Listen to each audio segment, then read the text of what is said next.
ఇక ప్రస్తుతం టీఆర్ఎస్ భవన్లో హరీష్ రావు మీడియాతో మాట్లాడుతున్నారు. ఇప్పుడు ఆ లైవ్ చూద్దాం.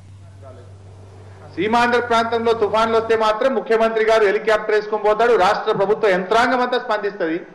తెలంగాణ రైతు పెట్టుబడి అంతా పెట్టి పొట్ట చేతికొచ్చి కాపుకొచ్చే సమయానికి రాళ్లు పడి మొత్తం నష్టపోయినటువంటి తెలంగాణ రైతు విషయంలో ఈ ప్రభుత్వం ఎంత వివక్ష చూపుతుందనడానికి ఇది ఒక ఉదాహరణ. చాలా సార్లు ముఖ్యమంత్రికి చెప్పాం, వ్యవసాయ శాఖ మంత్రి దృష్టికి తీసుకుపోయాం, వ్యవసాయ శాఖ ముఖ్య కార్యదర్శి దృష్టికి కూడా ఈ విషయాన్ని తీసుకుపోయినా ఇప్పటికి 16 నెలలైనా వడగళ్ల బాన పడ్డటువంటి తెలంగాణ ప్రాంత మొక్కజొన్న, వరి, అదేవిధంగా మామిడి వివిధ రైతులకు ఈ రోజు కూడా నష్టపరిహారం రానటువంటి పరిస్థితి ఉన్నది. నేను ప్రభుత్వాన్ని డిమాండ్ చేస్తా ఉన్నాను, తక్షణమే 2010, 11, 12లో నష్టపోయినటువంటి వడగళ్ల వాన రైతులకు ఇన్పుట్ సబ్సిడీని వెంటనే విడుదల చేయాలని చెప్పి రాష్ట్ర ప్రభుత్వాన్ని మేము డిమాండ్ చేస్తా ఉన్నాం.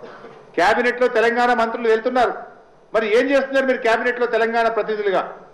సీమాంధ్ర ప్రాంతానికి నీళ్లు కావాలంటే వాళ్ళు ఒత్తిడి తీసుకొచ్చి ముఖ్యమంత్రి మీద కృష్ణా డెల్టాకు నీళ్లు తీసుకుపోతారు, తుఫాన్ వస్తే ఇన్పుట్ సబ్సిడీ తీసుకుపోతారు, క్రాప్ హాలిడే పేరిట ఉచితంగా రైతులకు ఎరువులు పంపిణీ చేయించుకుంటారు సీమాంధ్ర ప్రాంతానికి. మీరు కనీసం జరిగిన నష్టానికి నష్టపరిహారం కూడా ఇప్పించకపోతే మీరు ఆ కేబినెట్కి వెళ్ళడం ఎందుకు, ఆ మంత్రులుగా మీరు కొనసాగడం ఎందుకు అని చెప్పి నేను ఈరోజు తెలంగాణ మంత్రులు నేను ప్రశ్నిస్తా ఉన్నాను. 16 నెలలైంది ఈరోజు వడగళ్ల వానబడి, ఒక్క పైసా నష్టం రాలేదు. ఈరోజు కనీసం మాట్లాడరా? మీకు బాధ్యత లేదా? మీరు ఈ ప్రాంత ప్రతినిధులు కారా? ఈరోజు టీఆర్ఎస్ పార్టీ పక్షాన్ని మేము తెలంగాణ మంత్రుల్ని ప్రశ్నిస్తా ఉన్నాం.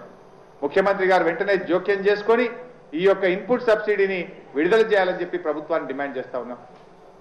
అదేవిధంగా 2011, 12 గత సంవత్సరం ఇన్సూరెన్స్ అయిన వాళ్ళకు కూడా ఈరోజు సంవత్సరం అయిపోయింది, ఇంతవరకు డబ్బులు రాలేదు. ముఖ్యంగా ఇన్సూరెన్స్ ఎప్పుడు పోయినా వర్షాకాలంలో నష్టపోయినటువంటి పంటలకు ఇప్పటి వరకు ₹1 ఇన్సూరెన్స్ రాలేదు. రైతులంతా డబ్బు కట్టింది ఇన్సూరెన్స్. మళ్ళీ వర్షాకాలం వచ్చింది, రైతుకు విత్తనాలు కొనుక్కోవడానికి, ఎరువు బస్తాలు కొనుక్కోవడానికి పెట్టుబడికి డబ్బులు కావాలి. ఇప్పటికే పంటలు ఎండిపోయి రైతు చేతిలో ₹1 లేదు, బ్యాంకులు అప్పులు ఇవ్వడం లేదు. కనీసం మీరు ఇన్సూరెన్స్ పైసలు విడుదల చేసిన రైతులకు పెట్టుబడి కన్నా పనికొస్తాయి.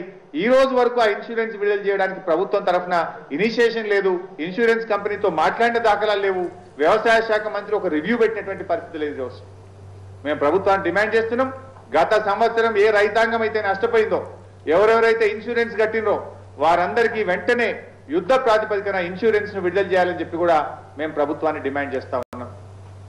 ఇవన్నీ ఒకవైపు ఉంటే, మరోవైపు రైతులకు ఏదైనా తెలంగాణ ప్రాంతంలో కొద్దో గొప్ప ఉపయోగపడేటువంటి ఫార్మ్ ఇంప్లిమెంట్స్ దాన్ని కూడా రద్దు చేసింది ఈరోజు.